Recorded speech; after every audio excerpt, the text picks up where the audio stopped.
All right, welcome back to the Spinning Backfist MMA pod. We are here. It's Robbie, Big Ev, Jackmac, as always, with Big Cat today to talk about the Canelo fight. We were there last week, or this past weekend, in Las Vegas. Wild fight. One of the wildest upsets of the year. One of the wildest upsets of the past few years. Canelo goes down. Yeah, it was crazy. I still am, in a little bit of shock.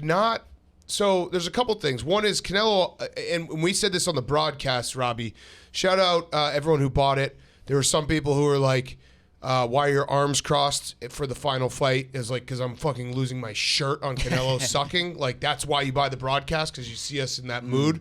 But it was an upset in betting odds, but it was not an upset if you just watch the fight, because Bivol was just the better fighter for the entire fight. And it was shocking in the fact that Canelo just couldn't. I've never seen Canelo have no answers. And we said it while we were watching it. And I was like, he just doesn't know what to do here. He can't figure out a way to crack this. Bivol fought the perfect fight, and it was a great night, and it was great. Yeah, the whole thing was unbelievable. It was one of those, you don't want to believe it, because I feel like Canelo is prone to start slow and download the information, as everyone likes to say. And then you're like, all right, he'll turn it on eventually. And I think the judges expected him to do that too. Yes. They all gave him the first 4 rounds. And that's fucking crazy. And one thing you know about Canelo, and Dave and I, when we were on the call, remember Dave was I think it was around 6 or so, he's like, Canelo's in trouble. Yeah. I'm pretty sure Dave was talking about him actually getting knocked out. That's where I was like, no, he's not. Yeah. He never is in trouble. He's never been knocked out. He's never been knocked out. He's been knocked down once. So that's why it's crazy watching him and being he's not going to get knocked out, because he's Canelo Alvarez. But the fact that he just had no answers was crazy, and it's all credit to Bivol. That was not a fluke. Well, that was not credit to Bivol. Bivol and Billy. Billy got 30%. That was not a fluke. That was the perfect game plan. It was very clear that Bivol was I'm not gonna go for what Canelo's trying to do. We're trying to get Canelo kept on putting his back to the ropes, and basically saying, "Come and punch me here." And we talked to Bivol on PMT. He's like, "Yeah, all camp. We just knew the only thing that can beat us is Canelo's counter punches. And Canelo, if I'm going in and he catches me with a big counter punch, I could be in trouble. So I never put myself in a spot where he felt comfortable with his counter punches, and you saw it all night." Yeah, you got to check out that interview on PMT too. The whole integration with Bivol and Billy was as good as Large and Canelo. It was the perfect connection. The Billy walking with him when he walked in, him just joining the crew. It was amazing. And afterwards, I got lost in the arena. Thank you for sending the security guards back, by the way. That was nice. I get lost, and I see Billy, and I'm like, Billy, how do we get to the green room? And he's like, I don't care. I'm going in the locker room. And he went right in Bivol's locker room. Dude, it was great. He was trying to get in the ring when they were giving him when he they was were on the apron, Yeah, I know. I was like, dude, just relax for a second. What did you guys think, though, from watching? Because obviously we were there. I thought in the beginning, I wanted to give you guys a fight, especially the beginning, because I think those early fights, when it's people like the first fight was great, you had the big knockout by the big Chinese guy. I thought you guys were great in the early commentary, because I think some, for most pay-per-views, I won't even watch, because it's not real action. You're there to see the Canelo fight. Right. Yeah. And I think you guys were good. The banter was much better than I think just normal commentary over some fights that you're not really that excited about. So that part I appreciate a lot. Yeah. I thought that was It great. was fun. Just it wasn't banter. rough and rowdy Yeah, levels no, it of was because it was comedy, still real, but... and even obviously boxing Hardo's gonna make little things I think Dave called it was a straight left against It's so stupid. who cares? No one cares. No one buying the Barstool broadcast cares about that. Yeah. So I thought that was good. One thing I did want to run by you guys, I had a little conspiracy theory on the cards. I think that obviously we know I liked what you were doing, how you were just giving if it's a close Canelo. Yeah. Right. I think they obviously all give the first 4 to Canelo, which is absurd. Mm-hmm. I think that Bivol started dominating so much that it was kind of cooked for Canelo, and I think they almost were fuck. I kind of agree with that. He's so dominant that we have to Yeah, Bivol's I think you're right. We can't give this fight to Canelo. They did the 9th, I think they were tied or something. Because if they didn't give the 12th round, it would have been a draw. Yeah, it would have been a draw. Crazy. That's crazy. So we were keeping score on the broadcast, and I did it in mind. I was like, I'm going to give every 50-50, even 60-40 round to Canelo. If Bivol has a 60 and Canelo has a 40, that's a Canelo round, because I knew the judges would be biased. And even doing that, my scorecard only got to 116, 112. Yeah. And the final scorecard was 115, 113. It was crazy. When they read that when they said oh my God, I was petrified. The one thing I'll say is, and I'd like to watch it back, because there were some moments in the beginning where I think everyone was like, oh, Canelo's getting touched up real bad here. One, he's got fair skin, so he always looks like, when he's competing, he always looks like red. But I also I think he was dodging a lot more than we were giving him credit to early on. Like, I don't think he was getting tuned up as much as maybe we were letting on. Like, punches started to get through later in the round. Right. Like, he was like, a lot of them were like hitting his glove. Or he was moving his head. Like, even, because I think that's the thing too, it's very hard in person where they move so fast that if Canelo moves his head and Bivol throws a punch and maybe it lands, but it doesn't really do anything because it didn't land directly. So like those type of punches, I think maybe the early rounds, that's where the judges were like, oh, Canelo's doing okay. But by the end, it was like no question. You couldn't deny it. And it was also tough. Like, I feel like Canelo's biggest flurry, or the biggest flurry that he get hit with, his back was to us. So it looked like he was getting hit with more, and the crowd's obviously going crazy. It's hard to see it like in person. I do want to go back and watch it myself. Later on, he definitely was landing big combos. Yes. And even I noticed like Bivol was like, I thought he was covering up even way better than Canelo was. Like, I thought a lot he was a lot of punches from Canelo. Arm was trying to hit his arms and a lot of arm, like right here. Like, he wasn't splitting with the jab. Like, he was just catching right here, shoulder. Like, I didn't think he really made flush contact much, like, at all. He had one nice uppercut, I think, in round 4, and that was it was shocking. That part is the shock. Was the shot that like got through a few times. And it also, it is like there's an old like kind of mantra in boxing, like a great little man can beat a good big man, and I think we found out on Saturday that Bivol is a great big man. Because like that's awesome. The difference. Like technically sound. Right. Like if you're Canelo, you can go up and weight if you're fighting someone who's not very good because Canelo's that great of a boxer. But when you go up and you fight another great boxer and that weight difference, and you could kind of see it with his stamina towards the end, like it clearly made a difference. It's crazy watching that fight and then thinking that they were like alluding to him fighting at heavyweight. Yeah, and with Usyk, Like, what are we talking about here? With Usyk, that can't happen. How tall is Usyk? 6'3". I mean, that's Usyk would kill him. I don't think Usyk might like knock him out. I wouldn't.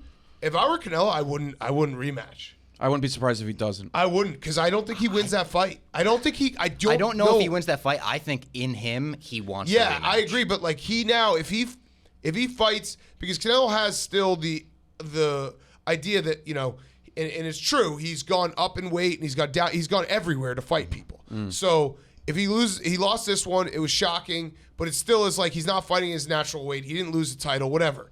If he fights him again, now it's like, dude, this guy's just better than you. Yeah. Well, imagine if he fights him at 168, where Canelo has belts. And Bivol, but I don't know if Canelo would agree to put his belts up. Yeah. If Bivol goes down to 168, that's like a mega fight. I do think that would be more competitive because I think that Canelo would have probably a little more speed. Did you see the video of him in the club after? Canelo? Yeah. No. Well, he had a party. They always have parties. They always have parties, but he was just saying like, I will come back. Like, this will make me stronger. He was, credit to Canelo, he was, even in the post-fight press conference, he was saying right away, he beat me. Like, he was in, I don't know if you guys... He wouldn't do his interview with Cesar Chavez, which he always does after every Canelo fight. First person he goes down to is Julio Cesar Chavez. But he was didn't. right in front of us. Why? Because he was ashamed? Julio, got ready for the interview and everything. They put the lights on, and then he just walked past. That was a great part of the broadcast, shit. The little intro, Julio Cesar just pawing my drink, grabbing my drink, and then grabbing the drink, and then there was a point where he was yelling at his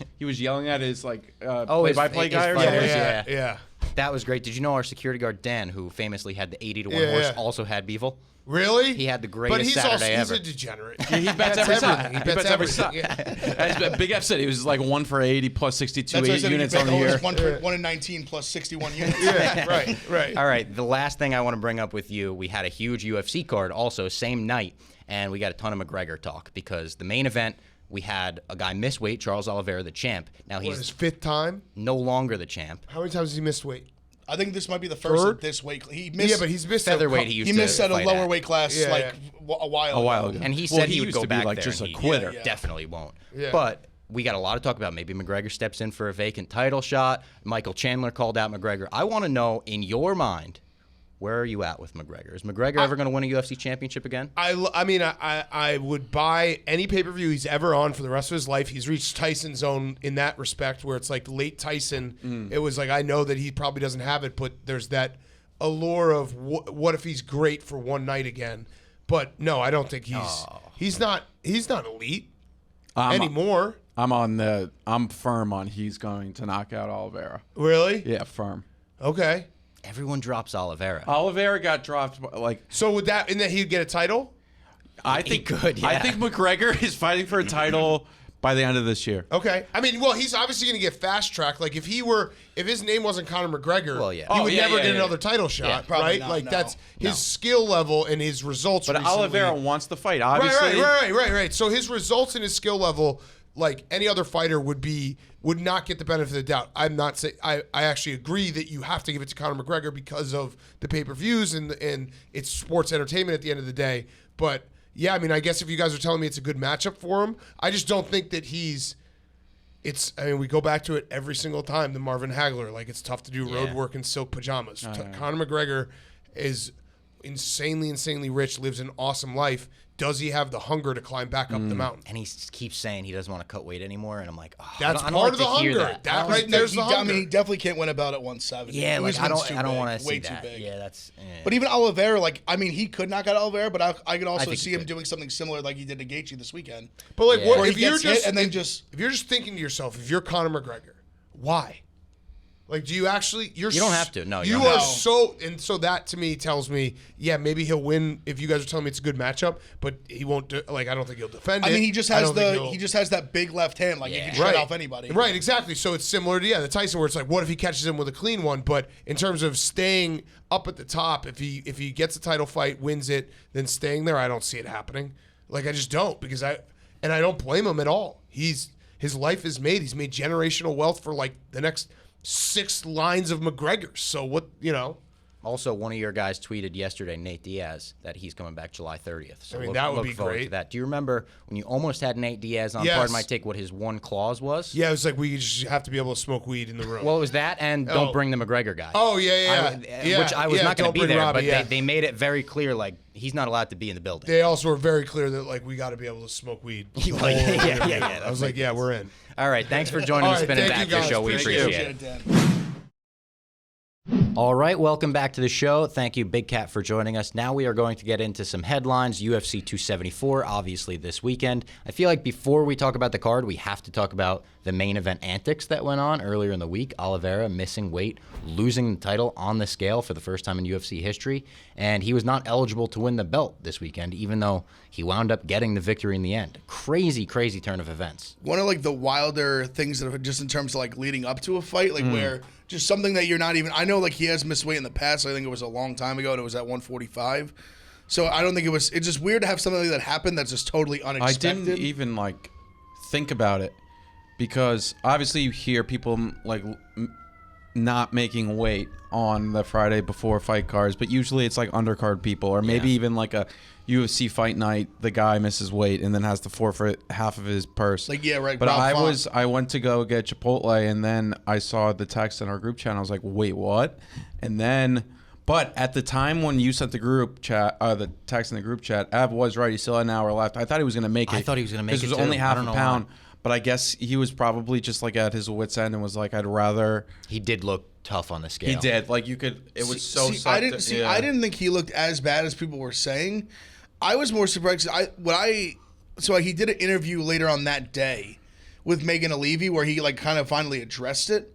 And obviously there's just, like, the language barrier. They have the translator and all that. But it seemed like he was under the interpretation, like, getting on the scale that he was going to make weight. Yeah. Well, he said it doesn't make any sense. Like, that's what they said. I saw some he was fighter surprised. tweet. So I think at the it. time that he, like, when he stepped on the scale the first time, like, I think he had been done cutting weight since, like, the night before. That's what Chandler said. It wasn't like he was, like, cutting weight and then just got straight out of cutting weight, like, on the scale. He, like, woke up being like, I'm good. Like, I think so the scale conspiracy theory was apparently that the scale in the hotel and where the fighters were at, people were going to, I think, what's his name said it? OSP said it. Norma Dumont, who also missed weight. She said the same thing. There's a few people that said the same thing where people went to bed, they thought they were on weight, and then they literally woke up like 1.5 pounds heavier, and they were like, what the fuck? Like, you're supposed to lose weight when you go to sleep. Yeah, of course, yeah. And they literally gained weight, and they hadn't drinking anything, obviously, eaten anything.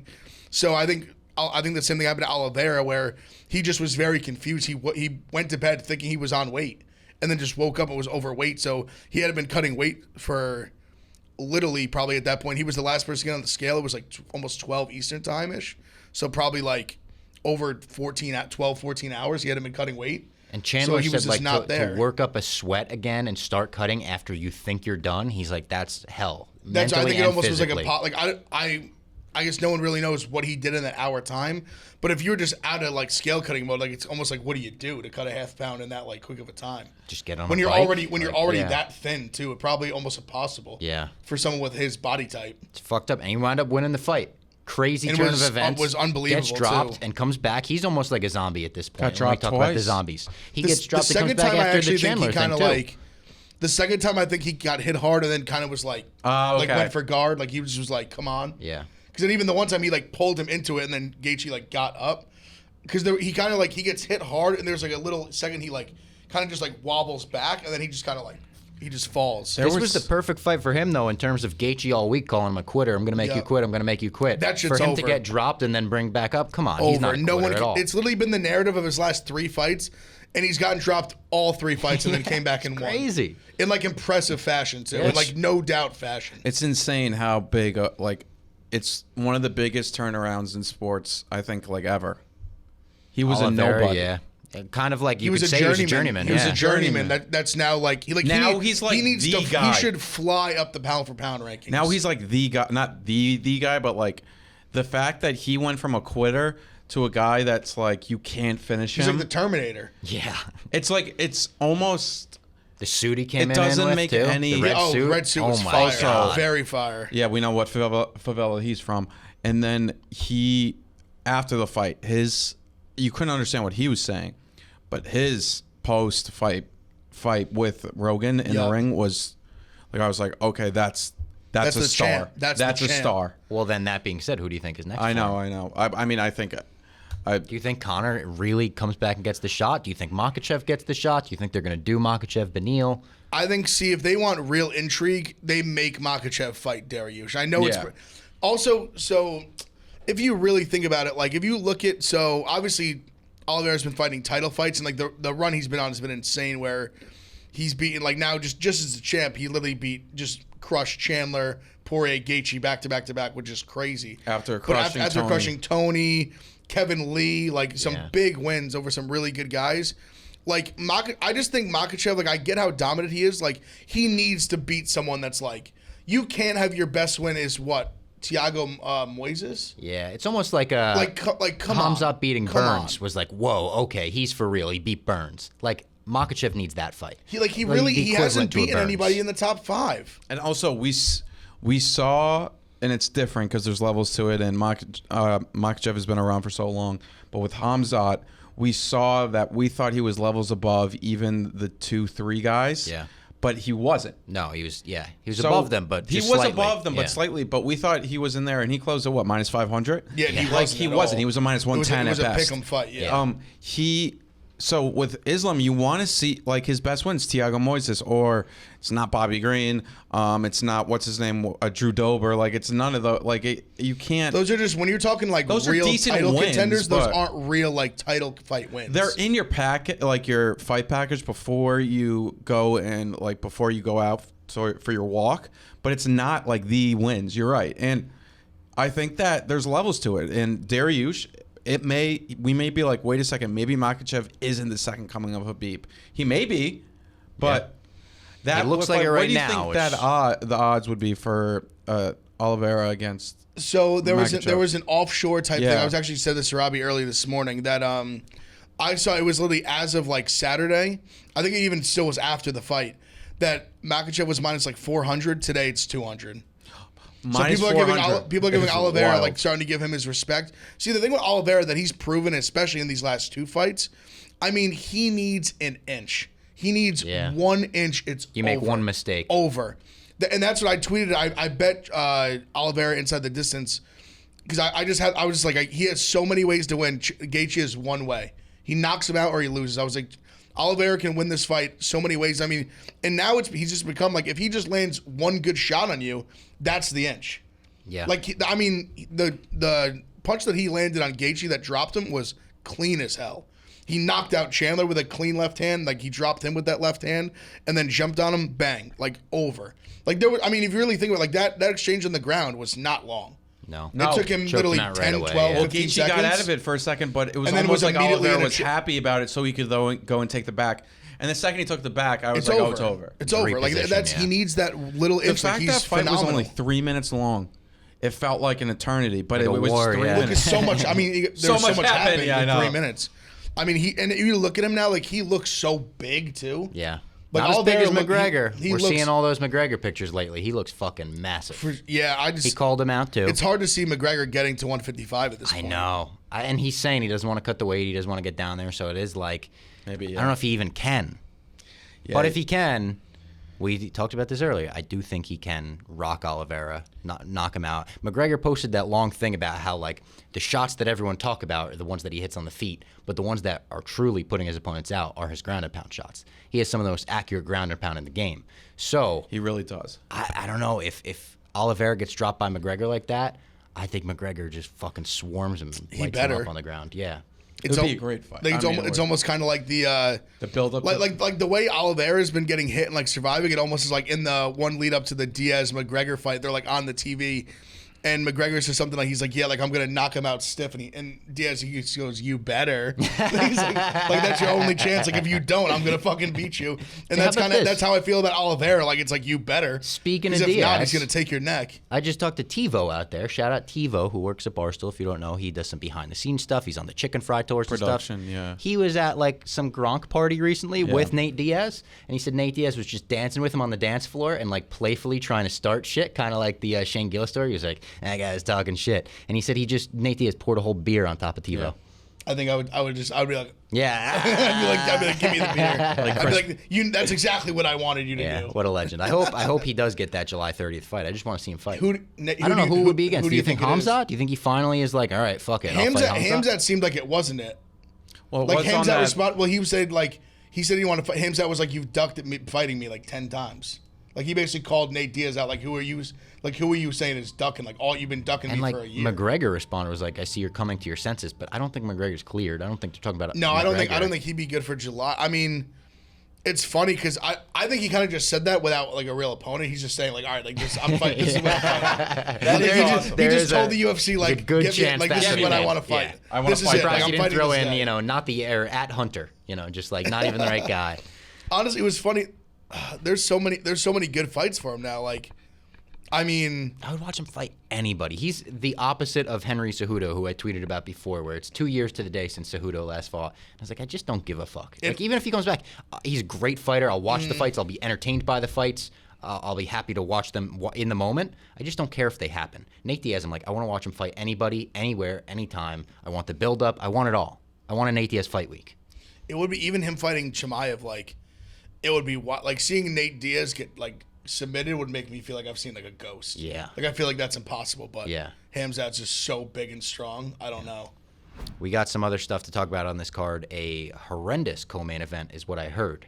I heard this was, like, one of the worst fights in UFC history. Is this worse than Ngannou Black Beast? Not as bad. It was just inactive the entire time. It was bad. It was close. I'll put it like this. As a fight fan who was watching the Canelo fight, I was thrilled that the Canelo fight basically went through this fight. Yeah. It was shocking. And Rose is pissed about this. She thinks she won. A lot of people I've seen on Twitter being like, you did not do enough in that fight to say you won. I believe in the first round they didn't make physical contact. The first round? Maybe they might have grazed each other. Like, literally, I think the first 3 minutes they did not make physical contact. The first round was shocking. Was that the one everyone was tweeting about? Like, is this the first 10-10 round? They literally, I'm telling you, I don't think they made contact. Lee Holbert they did not touch each other. Had a very funny tweet. It was like after round 2, he was 18-18. No, literally, it was like the second round too. There was not much. Round 2 there was a little bit more, but the first round was stunning. Weird for both of these fighters. Because Carla, it just seemed the classic like Carla was staying far enough away to not get hit, and then like Rose was staying far away to not get taken down. Which Esparza was like going for takedowns. She really was. She was successful in like getting a couple of them down, but Rose was getting up. Rose got right back up. Like she never at any point had real. But like Rose takedowns win of the fight. You think? It was there was such little activity. It was so hard to score. I gave it to Esparza because she went for what she wanted to do and how she would win the fight.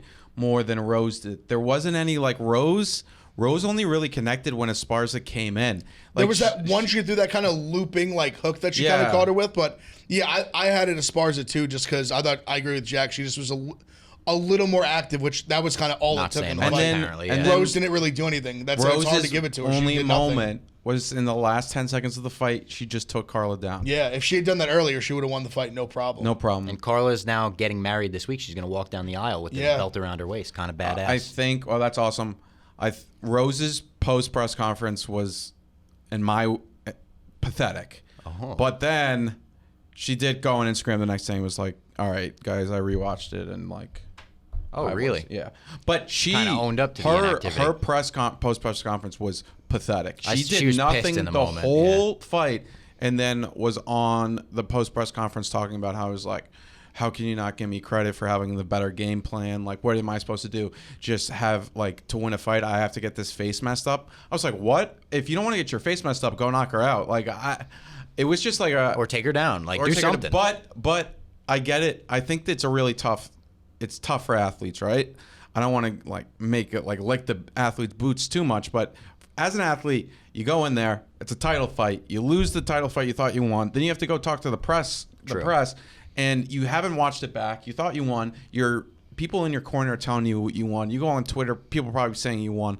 And then what are you supposed to say? So, I mean, I get it. It's just like, it is tough. And she was like, hey, guys, I didn't do what I needed to do on Instagram the next day, I'm pretty sure. She just didn't do anything. And honestly, not that this like really matters that much, but her face was more marked up than Carla's was. Oh, she landed a couple like decent shots. When Carla was going, she almost like faked going in sometimes for the takedown and then would come up. Yeah, and she landed a couple of those. Those were like probably, and it's sad to say, the best punches of the fight. No, I would agree. That's why I leaned her. Like she just did not much, but she did more. That's what it came down to. There was a moment where Rose in the 5th round was like going like this with her. Oh yeah. Like she was Ali. I was like, I was just like, I was like, Rose, you've done nothing. I was thinking the same thing. Fight. I was like, I don't know what you barely landed a clean punch. You you're like doing a little. Also, if I'm Rose and she saw how easy she could get up in the earlier rounds, why are you afraid? Why are you afraid to like?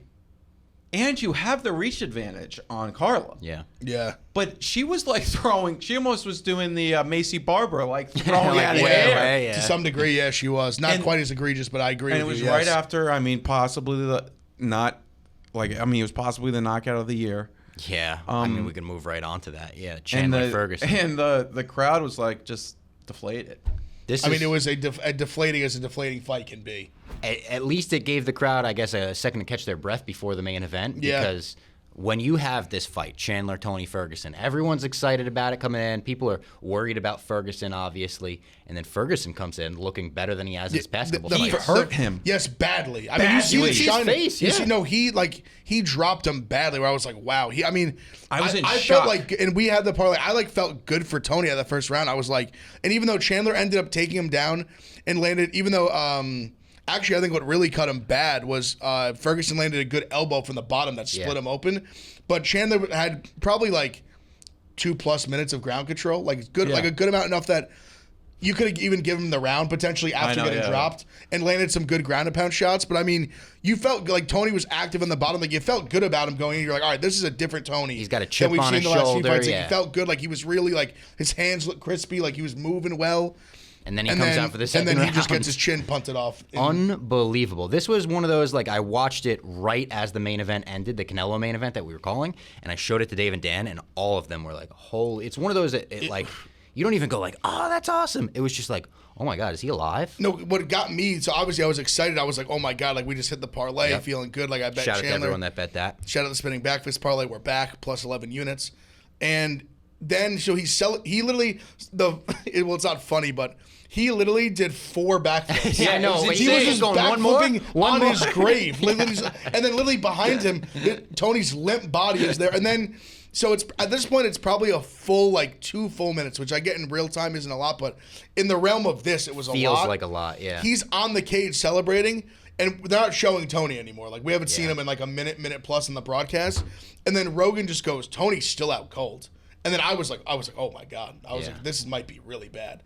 And then finally he gets up. When they do the Bruce Buffer does the results, he still had no idea what was it. He was And then up. did you see Chuck Liddell like talking to him afterwards? And I was just thinking like, Chuck, he's been let him go to the back. He's got no fucking idea what you're saying to him right now. He was like, if you see the look, if you go back and watch for anyone like, if you bought the pay-per-view, you can, because I did it. I watched it like a few times. He literally is like they have him on the stool, they get him up.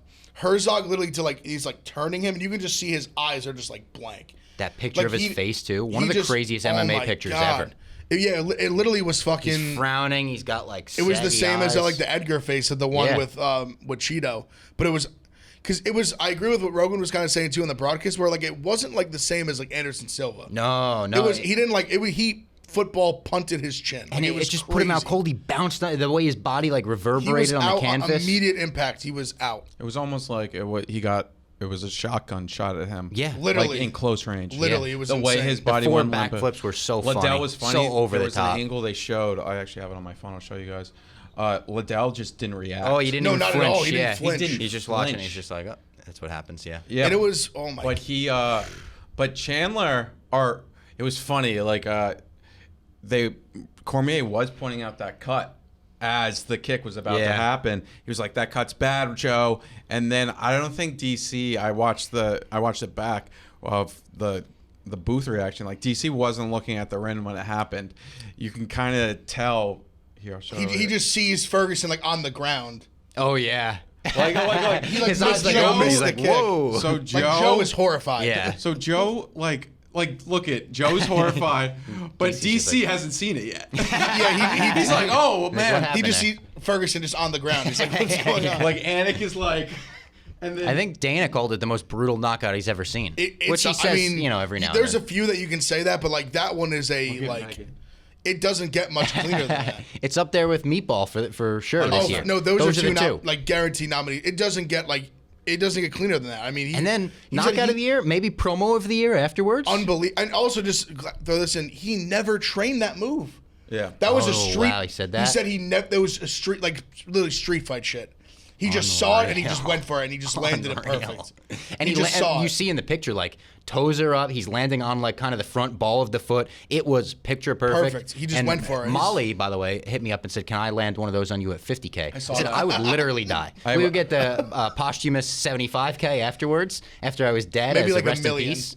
But yeah, no, that's not happening. Lee, our spinning back fist and future Barstool Sports intern, said that he would take it at 50K. Lee, we're gonna save you from that death right now. That can't happen. No, Lee's a big boy. Isn't Lee tall too? Molly can't kick it. I don't know if Molly can. I don't know if he can. He's got to be. I met him in Philly. He's got to like be 6'4". He's got to be 6'4", like 300 pounds. He's a big boy. Looks like a real He's an offensive lineman. We would have to get Molly like an apple box to stand on for her to throw the kick even. That kick was just. And then even I posted it last night. Some dude from the crowd got like a perfect zoom in angle. I couldn't stop watching it. I was like, that is I just watched the that most. 1,000 times. That it is just the from most crowd. like devastating knockout I think I've ever seen. Like there's so many you could say it about, but like it truly is like the upper pantheon of knockouts. And in the post fight, he calls out the two guys in the main event. He's like, whoever wins that main event, let's run it back. There's not a fight fan in the world who wouldn't want to see that. And then he's like, Conor McGregor, I want you at 170, the biggest, the baddest. Does he get Conor McGregor at 170? I think there's a chance. I think this knockout put him into a stardom that he his stock is the highest it's ever been. Yeah. Much higher. I think much even higher than it was after the Dan Hooker knockout. And that's a fight knockout. where I see it both ways, where I'm like, fuck, a wrestler like that who's like not willing to mix it up, he could fucking knock McGregor out. And I also see it as like, if Ferguson's dropping McGregor. I think he gets one of two out of his next next Ferguson's fights. dropping Chandler, can McGregor drop him? I think he gets the McGregor. I think even Dana already said he likes it. Like it makes a lot of sense. Or McGregor said he likes I think it. Poirier would make a lot of sense as well. Yeah, that would be a fucking great fight. Gaethje would also make sense, but other than Gaethje, he's got to be like one of the best signings in UFC history in terms of like someone that was like I mean, he is. I think he is now like a superstar. Yeah, I agree. I think he already like after the Gaethje fight. I'm bad. Like he just fought Gaethje, obviously. But obviously they could run it back. But I mean, after that, I mean, he's like. How do you not watch the guy fight? Like, how do you not, like, his 4 fights that he's been in, they're all been unbelievable. All of them. He's been losing side 2 of them, but they've been unbelievable fights. Even the first Dan Hooker fight, which was like the first minute of it, they're feeling each other out. He lands that punch. It's fucking crazy. And that was pre-Dan Hooker. That was like, he just was coming off a 5-round war with Dustin Poirier where he couldn't get knocked out. Other stuff we had on this card, we had OSP and Shogun. I saw Shogun celebrating afterwards. That was tough to see. And then it was tough because it literally sounded nothing like Mauricio Shogun. He just said, "Oh, Vince." Not at all. Yeah. It was a very uneventful fight as well. We had a replacement fight in the main event on the main card because Joe Lozon versus Cowboy Cerrone got canceled. Cowboy Cerrone food poisoning. That's real tough. And he said he wants to get to 50 fights under Zuffa, so that would be 2 more for him. Yeah. I hate to say it, I don't even know if he gets there. Like, I could see Dana giving him out of respect, but, man. You think they try to book this Lozon fight for, like, in a couple weeks or something? They should. It's tough that they both got to cut weight again and all that shit. It's just tough that the next pay-per-view is in Singapore. Yeah. So that's, like, a huge move. Like, I'm sure that neither of them want to do that. Yeah. No shot that, I don't think so. Cowboy. This could be like, you could put this as like a fight night co-main event. Yeah, for sure. Coming up, like There's 2 been legends. worse. There's actually, and I took this as Cowboy's retirement fight. So like seeing him say he wants to have 2 more, I'm like, fuck, I don't know. Maybe like the last one he should have been retired. I don't know. Yeah, I don't know. The fight game's tough when guys are like at their end.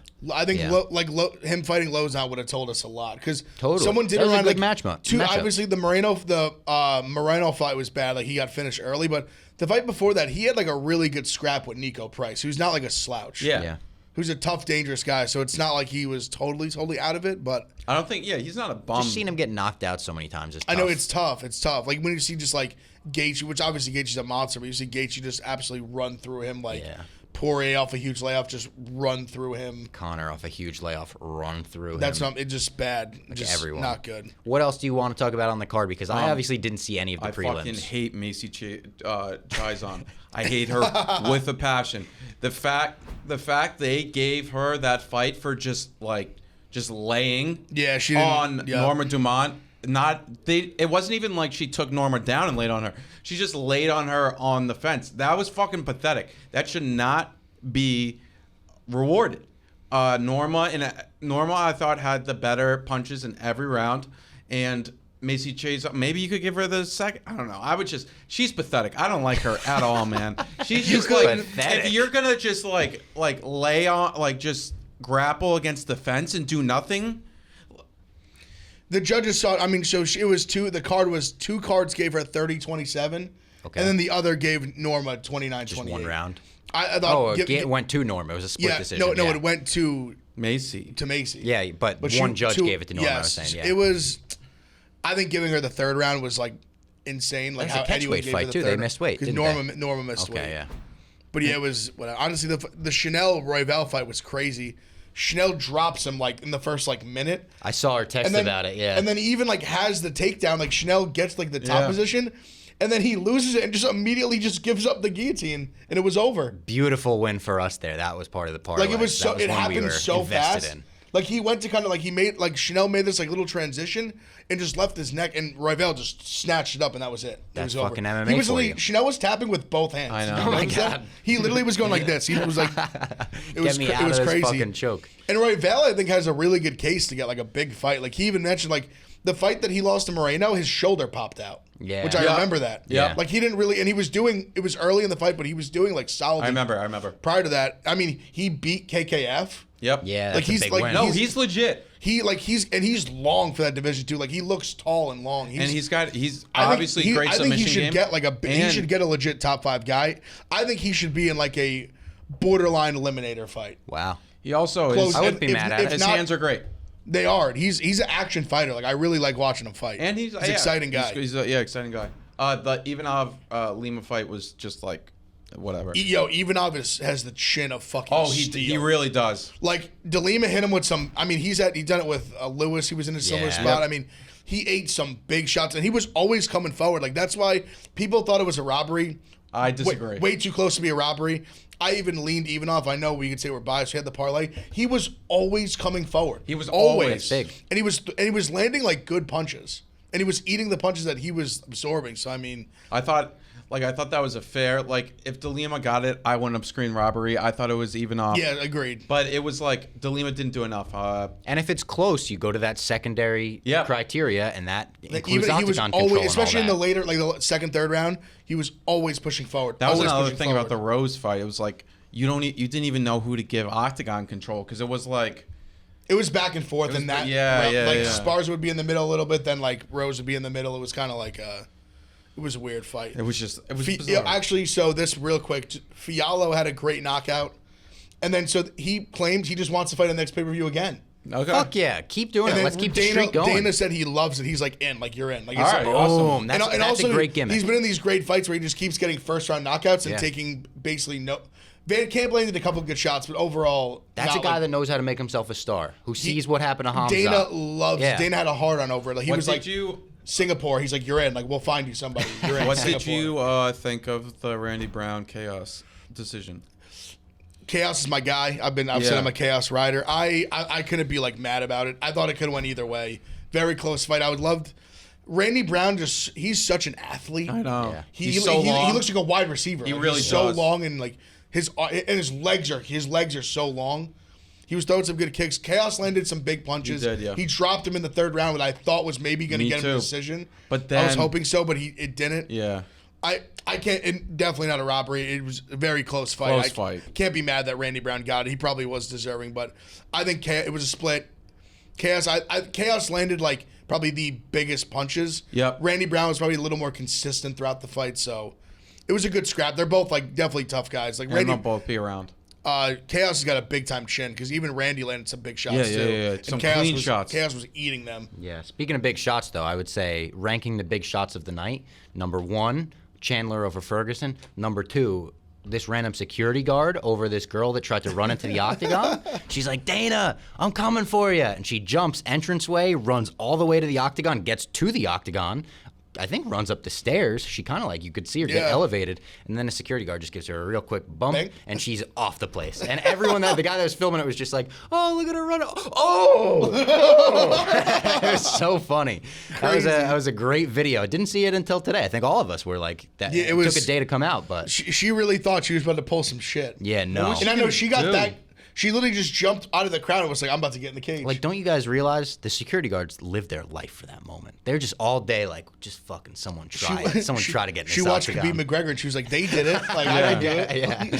That was, oh my God, the amount of people jumping in the octagon. That was like, that one. I hear sucker punching McGregor. I see that video once every 6 months, and I'm just still in awe of like what happened there. I've said this before. I was next to McGregor's bodyguard during that, and as soon as the like brawl broke out, he was like, "You should just get out of here. I got to get in the octagon." I was like, "Okay, I'll leave." He's like, "You're on your own. Like, I gotta protect the big guy." Yeah. What else on the card? Is there anything you want to touch on before we move on to a couple more headlines?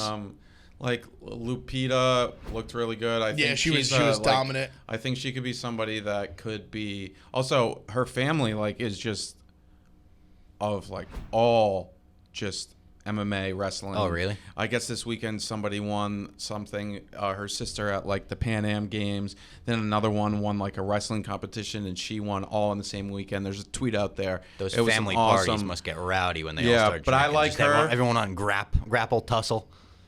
Fernando Garcia, Journey Newsome fight was just like levels to it. Like Journey was just better. He just fought tougher guys. Yeah, he just fought tougher guys. Like Fernando's not bad. It was just like Journey. He was throwing in the beginning. He was throwing some crazy shit. Tracy Cortez is on quite a little win streak here. She's not somebody that we can forget. I don't think Melissa Gatto's bad. Cortez did a really good job. Like Gatto was continuing when she was on the ground to try to find a submission. But Cortez handled that perfectly, and I thought she won that fight. Her and Ortega are probably one of the biggest like male-female. They got to be. I would say they got to be the biggest active. He was also. I saw him. He had the hair like braided back, like he was about to fight. Yeah, no, he did. That was interesting. He jumped up on the cage. They hugged like over the cage, like right after the win. Yeah, nice little moment. I thought that was cool. And I want to give a little flowers to CJ Vergara as well. He was a plus like 250, 300 dog and came to fucking fight. Hell yeah. And won a split decision that I think he deserved. I think he should have won 100%. So, yeah. Clayton had some good moments. Like Vergara, I'll put it this way, the line was off. He was not, he was clearly, very live. It was very clear early on. He was very live. Super tough guy. I like I don't know like how far he's going to go, but I just, as a fan, I appreciate his fighting style. He goes for it. Yeah. He's not afraid. He goes out and tries to make it happen. Yeah, it was a good fight. I think Lupita's someone that potentially keep an eye on. Yeah, I would agree. I mean, she just was ragdolling Carnello. Like, it was like what she was throwing her around however she was wanted. Really impressive in my opinion. Like because we said it before in the pre-show that, or before the last week, that her and Karnalowski are very similar fighters, but she's like, we said a little bit better, just like a better version of her. She's just way better. Way better. The only thing I'll give Karnalowski credit is that she just was able to not get finished. She was able to just fight submissions, but everything else, she was just getting absolutely ragdolled around the cage. Anytime, like, Lupita would just come up to her at the beginning of the round and just throw her on the ground. And she had no answer for it. Gotta be demoralizing. Absolutely no answer for it. And I believe she's from Mexico, which is also cool. I mean, it's always cool when obviously Mexico has a lot more boxers, but obviously they come out for any fight. Like we saw what happened with Moreno and Davison. So if she continues to rise up, who knows? She could be somebody to keep an eye on. But overall, pretty good card. It kind of was boring a little bit, but there was some moments, kind of that middle, like after the Fiala fight, there was a little bit of there was some lackluster, like the Shogun fight, and thank God for Chandler. He gave everyone their money's worth with one kick. Him and Oliveira, like that was worth the price of pay-per-view. Him and Oliveira made the night 100%. And we got another title fight. Basically, I think it was officially announced. I mean, both fighters talked about it. Holloway and Volanovski 3 going down. 2 title fights. Yeah. Oh, the Izzy fight. We knew it was happening, but now it's like official. The date's official. The Izzy fight as well, July 2nd. Do you see that video of Cannonier sitting between Molly? Oh, he's so funny. No reaction. He just is like the guy that was like. Was he like sober for that night? Did he have some kind of? I mean, have some fun, man. I'm with you. Like, what are you so like? Patty was like smiling, laughing at him. I saw a couple interviews with them that were so funny, where like they walked up to Laura Sanko. They were like, "We're having a bevy." She's like, "How are you guys?" And Molly was like, "A little drunk. I got to be honest." But they were having. They had such a good reaction to the Chandler thing too. That's like instant meme where they're like, "Oh!" And our guy Blaze was with them. Blaze was on. Oh, Blaze! I have a funny story about this. Blaze jokingly, after knowing how much Molly loves Rose, and she talked about that, said to Molly like, "Oh, I'm rooting for Esparza tonight." And Molly very playfully like smacked him, and his nose just started gushing blood. So he had tampons up his nose during the fight, just trying to get the blood to stop coming. and he said she felt bad. It was like such a playful slap, and then immediately blood started, and he was like, "What the fuck?" But yeah, that's hilarious. Shout out Blaze, shout out Patty, Molly, our favorite Scousers, all 3 of them. And TMZ, I think this is the last bullet point, released the Colby photos. You can see he does have, in fact, a very chipped tooth. Yep. So the punch that hit him had to hurt like a motherfucker. Also, had to hurt Jorge a bit. If you punch someone in the tooth, yikes. Yeah, I mean, it's funny. They pulled up an interview of him like years ago saying he's the best sucker puncher in Miami. yeah. And I mean, he like, you hit that punch, you get out of there. Yeah. Great sucker punch. So shout out to Jorge. What's next? So like, where do we stand on Colby? I think he's just waiting to get healthy. Okay, and get that tooth back. I'd like to see that fight. It's a fight that makes sense. I mean, I'm down for it. That's the fight I would like to see most. Colby's been quiet. Yeah, I mean, and we did see Dana came out about that, all the leaked fights or whatever. He's like, a lot of those were like placeholders. He's like, I do like that fight. It was pretty much what you said. You had said, like, you've been in that room before. You had said that there's fights that they're trying to make. Because I think I said it last week, or maybe I said off camera, but if you notice, like, for the UFC, like the London card, the 2 fights that are like locked in were not on that board. Like the Aspinall Blades were not on the board, and then the Till. It's very much like those. I think literally like they have like the slots they slide in. It's almost like putting magnets on a board and being like, oh, maybe how does that look? Could we do that? Like, very much work in progress. But then a lot of those fights started coming to fruition. Yeah. Which also makes sense. It's like if those are fights they're trying to make happen, of course some of them are going to Sugar Pedro Munoz has now been made official. Like the Adesanya Cannonier is official. What's the date on the Sugar fight? Is that July 2nd? It's July 2nd. He's the opener of the pay-per-view. That's going to be awesome. I think he's going to smoke Pedro, to be honest. Really? Yeah, I think that's going to be tough. I think like a really tough fight. I just think his reach is like just his athleticism and his reach is going to be too much. He does handle I would like to see him smoke Pedro. Nothing against Pedro. I just love Sugar. He does handle that reach very well. Who?